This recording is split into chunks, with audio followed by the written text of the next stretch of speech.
இந்திரா கிச்சன்லேருந்து இந்திராம்மா பேசுகிறேன். இன்றைக்கி நம்ம என்ன செய்ய போகிறோம்னா, பாசி பயிரில் ஊற வச்ச பாசி பயிரில் வந்து போண்டா எப்படி செய்யலாம்னு வாங்க வீடியோக்குள்ளே போய் பார்க்கலாம். வறுக்காத பாசி பயிருங்க, பச்சை பயிறு ஊற வச்சுருக்கேன் பாருங்கள். ஒரு 3 ஹவர் ஊற வச்சுருக்கேன். 1 கப்புங்க, மெஷர்மெண்ட் கப்பில் 250 ml பிடிக்கிற கப்பில் 1 கப்பு ஊற வச்சு எடுத்து வச்சுருக்கேன். தண்ணி இல்லாமல் வடிகட்டி இப்போ அதை வந்து மிக்சியில் நல்லா நைஸாக அரைச்சிட்டு வந்துடலாம்.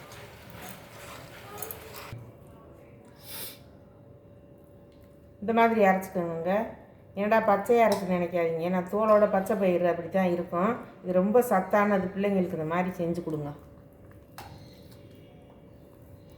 இதில் அவ்வளோ சத்து இருக்குதுங்க. முளை கட்டி நம்ம வந்து கொடுத்தோம்னா சாப்பிடுதுகளே, இல்லை நம்ம சுண்டல் மாதிரி செஞ்சு கொடுத்தா சாப்பிடாது. இந்த மாதிரி போண்டா செஞ்சு கொடுங்க, சூப்பராக சாப்பிடுங்க பிள்ளைங்க.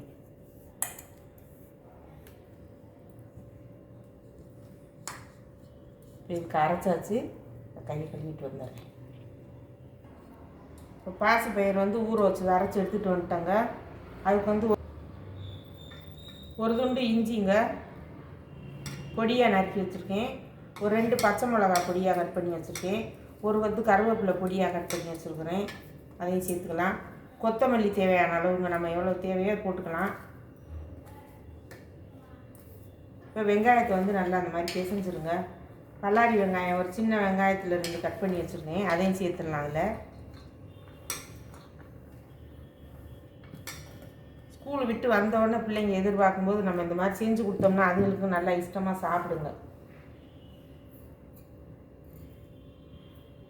சீரகம் வந்து ஒரு 1/2 ஸ்பூனுங்க, இப்படி நல்லா அப்படி தேய்ச்சிட்டு போட்டுருங்க. மிளகாத்தூள் ஒரு 1/2 ஸ்பூன், தனி மிளகாத்தூள், கொஞ்சமாக பெருங்காயத்தூள் ஒரு 1/4 ஸ்பூன் அளவு சேர்த்துக்கோங்க. பெருங்காயத்தூள் போதும். இப்போ உப்பு வந்து ஒரு 1/2 ஸ்பூன் சேர்த்துக்கலாம். உப்பு ஒரு 2 ஸ்பூன் வந்து பச்சரிசி மாவுங்க, 2 ஸ்பூன் மட்டும் போட்டுக்கோங்க, போதும். அவ்வளோதாங்க. இது எல்லாம் சேர்த்து கலந்து பிசைஞ்சிடலாங்க. பிசைஞ்சிட்டு எண்ணெய் காஞ்சிக்கிட்டு இருந்து போண்டா எப்படி செய்யலான்னு பார்க்கலாம்.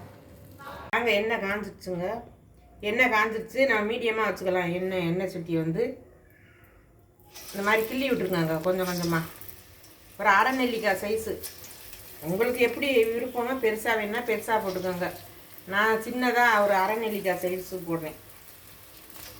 1/2 நெல்லிக்காயோட கொஞ்சம் பெருசாக இருக்கும். நம்ம இஷ்டம் தான் போட்டுக்கிறது, ஆனால் அது ரொம்ப ரொம்ப டேஸ்ட்டாக இருக்குங்க. செஞ்சு சாப்பிட்டு பாருங்கள், நானே சொல்லக்கூடாது. நீங்கள் செஞ்சு சாப்பிட்டுட்டு எனக்கு கமெண்டில் சொல்லுங்கள். எல்லாருமே கமெண்ட் பண்ணுங்க. கமெண்ட் பண்ணாதான் எனக்கும் கொஞ்சம் திருப்தியாக இருக்கும். என்னடா நம்ம இவ்வளோ போடுறோம், ஒன்றுமே சொல்ல மாட்டேங்குதுங்க யாருமே, மனசுக்கு கஷ்டமாக இருக்குது. அதனால் நீங்கள் கமெண்ட் பண்ணிடுங்க.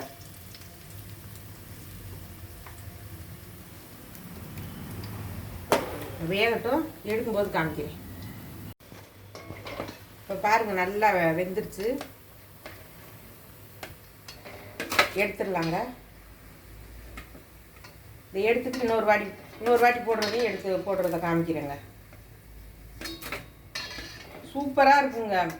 நம்ம வடை வேறு பருப்புங்கள் எல்லாம் செய்கிறோம்ல, இதை செஞ்சு நீங்கள் இப்போ சாப்பிட்டு பாருங்கள். சாப்பிட்டு பார்த்துட்டு எனக்கு கமெண்ட் பண்ணுங்கள். அவ்வளோ அருமையாக இருக்குதுங்க. நான் சாப்பிட்டு பார்த்தேன்.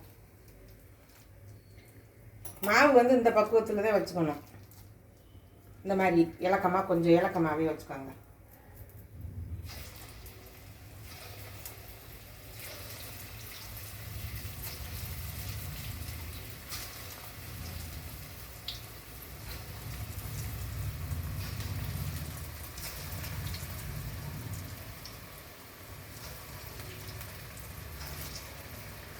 அவ்வளவு சாப்பிட்டா உள்ளே வந்து நல்லா சாப்பிட்டாவும் வெளியில் வந்து நல்லா ஸ்கிரிப்பியாக இருக்குதுங்க. சூப்பராக இருக்குதுங்க.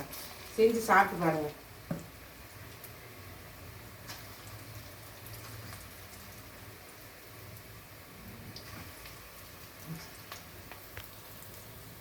இன்னும் ஒரு வாட்டி போடலாம்.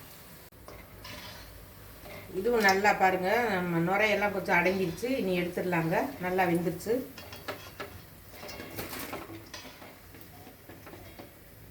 இது எண்ணெயெல்லாம் குடிக்காதுங்க. இங்கே நல்லா தாராளமாக இது வந்து எல்லோரும் சாப்பிட்லாம். ரொம்ப நல்லது. பெரியவங்களாம் நல்ல உடம்பு எலும்புகளுக்கெல்லாம் அவ்வளோ நல்லதுங்க. பாசி பயரில் செய்கிறது வந்து முழு பயிர். தோல் எடுக்காமல் ஊற வச்சுட்டு நீங்கள் இந்த மாதிரி அரைச்சிட்டு செஞ்சு பாருங்கள். நான் செஞ்ச மாதிரி அடுத்தடுத்து செஞ்சு சாப்பிடுவீங்க. இப்போ இதையும் நான் சுட்டு அடிச்சுட்டு காமிக்கிறேங்க.